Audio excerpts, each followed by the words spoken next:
भाजपा के जाने माने नेता डॉक्टर किरोड़ी लाल मीणा का इस्तीफा लगातार विश्लेषकों की नजर से गुजर रहा है।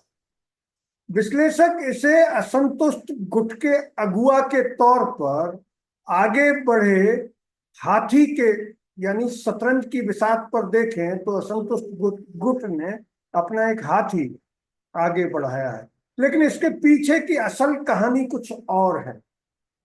इसके पीछे की कहानी है डॉक्टर किरोड़ी लाल मीणा के राजस्थान का ताऊ बनने की आकांक्षा। जी हाँ, जैसे हरियाणा में ताऊ देवीलाल थे, ऐसे ही डॉक्टर किरोड़ी मीणा भी मीणाओं के ताऊ कहलाते हैं। राजस्थान में मीणा जनजाति की का कई सीटों पर बाहुल्य है और हाल ही पूर्वी राजस्थान की उन लोकसभा सीटों पर बीजेपी को करारी हार का सामना करना पड़ा है, जहां मीणा जनजाति के ताऊ यानी डॉक्टर किरोड़ी लाल मीणा का खासा असर माना जाता है। हालांकि इसे मुख्यमंत्री भजनलाल पर नैतिक दबाव की एक कवायद के तौर पर देखा जा रहा है। कुछ विश्लेषक इसमें पूर्व मुख्यमंत्री वसुंधरा राजे की सह भी मान रहे हैं।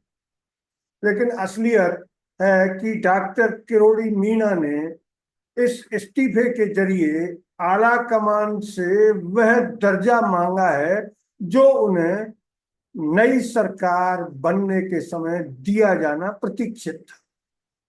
राजस्थान में पिछले साल अंतिम महीनों में जब भाजपा सरकार का गठन हुआ, तो डॉक्टर किरोड़ी लाल मीणा और उनके समर्थकों को परोक्ष रूप से ये आश्वासन दिया गया था कि जितनी वरिष्ठता वो राजस्थान भाजपा में रखते हैं, उसके मुताबिक उन्हें कम से कम उप मुख्यमंत्री का पद जरूर दिया जाएगा। हालांकि डॉक्टर किरोड़ी लाल मीणा को जानने वाले भी ये कह रहे हैं कि डॉक्टर स्वयं जानते हैं कि मुख्यमंत्री बनना एक दिवा स्वप्न है, इसलिए वो उप मुख्यमंत्री पर भी संतुष्ट होने को तैयार थे। लेकिन समीकरण कुछ ऐसे बैठे कि उन्हें उप मुख्यमंत्री पद तो दूर, कैबिनेट में नंबर 2 का पद भी नहीं मिल पाया। राजस्थान कैबिनेट में गृह और वित्त विभाग को नंबर 2 और नंबर 3 का पद माना जाता है। लेकिन डॉक्टर किरोड़ी लाल मीणा को उस कृषि विभाग में फेंक दिया गया, जहां बजट तो खूब है, लेकिन चूंकि डॉक्टर किरोड़ी स्वयं एक किसान है, इसलिए वो किसानों के बीच या किसानों के मंत्रालय में स्वयं को उपेक्षित महसूस कर रहे हैं। उनका सीधा निशाना उप मुख्यमंत्री पद है।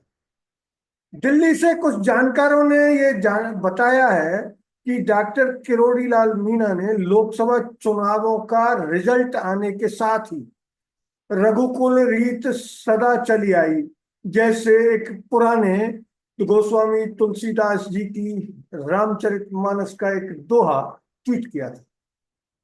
हालांकि उसके बाद उन्होंने अपने इस्तीफे पर जोर नहीं दिया, लेकिन वो इंतजार करते रहे कि शायद भाजपा आला कमान उनके इशारे को समझ सके। लेकिन कई हफ्ते गुजर जाने के बाद डॉक्टर किरोड़ी जब निराश हो गए, तो उन्होंने सीधे सीधे फिर से रघुकुल रीत वाला दोहा दोहराते हुए अपना इस्तीफा उजागर कर। इस्तीफे का सीधा निशाना मुख्यमंत्री भजनलाल है, क्योंकि मुख्यमंत्री भजनलाल अपने गृह जिले, जहां के वो रहने वाले हैं, भरतपुर की लोकसभा सीट भी हार चुके हैं और पूर्वी राजस्थान में बीजेपी की करारी हार हुई। इसलिए डॉक्टर किरोड़ी अपने इस्तीफे से मुख्यमंत्री पर एक नैतिक दबाव बनाकर आला कमान को चेता रहे हैं कि अगर उन्हें नहीं उप मुख्यमंत्री पद से नहीं नवाजा गया, तो वो आने वाले उपचुनावों में दौसा और देवली उनियारा की सीट बीजेपी को जितवाने की कोशिशें कतई नहीं कर, क्योंकि 5 विधानसभा सीटों पर उपचुनाव होने वाले हैं और उनमें ये दोनों सीटें कांग्रेस के कब्जे में थी। इसलिए बीजेपी ने दिल्ली से जयपुर तक इसको प्रतिष्ठा का प्रश्न बना रखा है। वो किसी भी कीमत पर इन दोनों सीटों को जीतना चाहती है, लेकिन उन सीटों को जीतने के लिए उन्हें डॉक्टर किरोड़ी लाल मीणा की मदद की आवश्यकता है, क्योंकि इन दोनों सीटों पर मीणा जनजाति के अच्छे खासे वोट हैं। इसलिए डॉक्टर किरोड़ी मीणा ने बीजेपी के उन असंतुष्टों से आश्वासन भी लिया है जो मुख्यमंत्री भजनलाल को अस्थिर करना चाहते हैं। इसी वजह से डॉक्टर किरोड़ी अपने बहुत पुराने सपने यानी पूर्वी राजस्थान के ताऊ बनने का उनका पुराना सपना साकार करना चाहते हैं।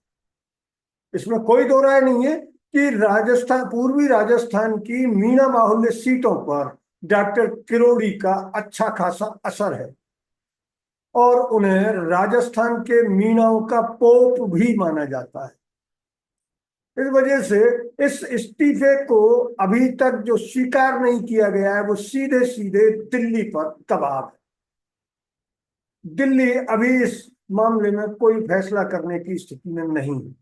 अगर डॉक्टर किरोड़ी का इस्तीफा स्वीकार किया जाता है तो बीजेपी का असंतुष्ट धड़ा मुख्यमंत्री भजनलाल के इस्तीफे का दबाव भी बढ़ा देगा, क्योंकि डॉक्टर किरोड़ी जिन 7 सीटों पर हार को अपनी नैतिक जिम्मेदारी मानते हुए इस्तीफे की पेशकश जो कर रहे थे, अब तो उन्होंने इस्तीफा ही दे दिया है, उसके बाद मुख्यमंत्री भजनलाल को निश्चित तौर पर अस्थिरता का सामना करना।